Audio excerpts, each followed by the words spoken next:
खिजाओं की शादी से पहले तुम्हारी खुशी से बड़ी और कोई खुशी तो नहीं थी।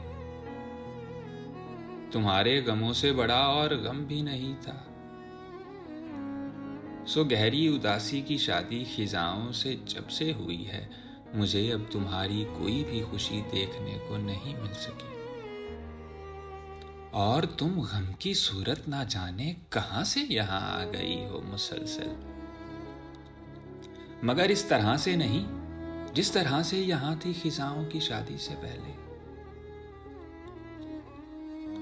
तुम्हारे बिना मेरी माहम मुझे ये ज़मीं बांझ लगने लगी, आसमां मुझको दुश्मन समझने लगा, ये हवाएं मुझे जहर लगने लगी और फिजाओं को मैं जहर लगने लगा।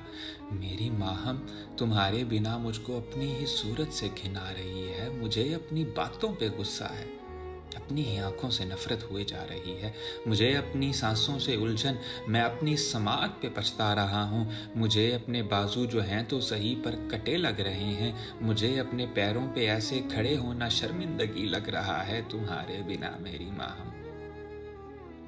मेरी कोई हस्ती नहीं, ना ही मुझसे ये हस्ती गिनी जा रही है, ना मुझसे कोई और ही बात भी अब सुनी जा रही है तुम्हारे बिना। है मेरी मुस्तरब, मेरी आवारगी की वजह, मेरी बेचारगी की निशानी, मेरी बेखबर मेरी माँ, मेरी माँ।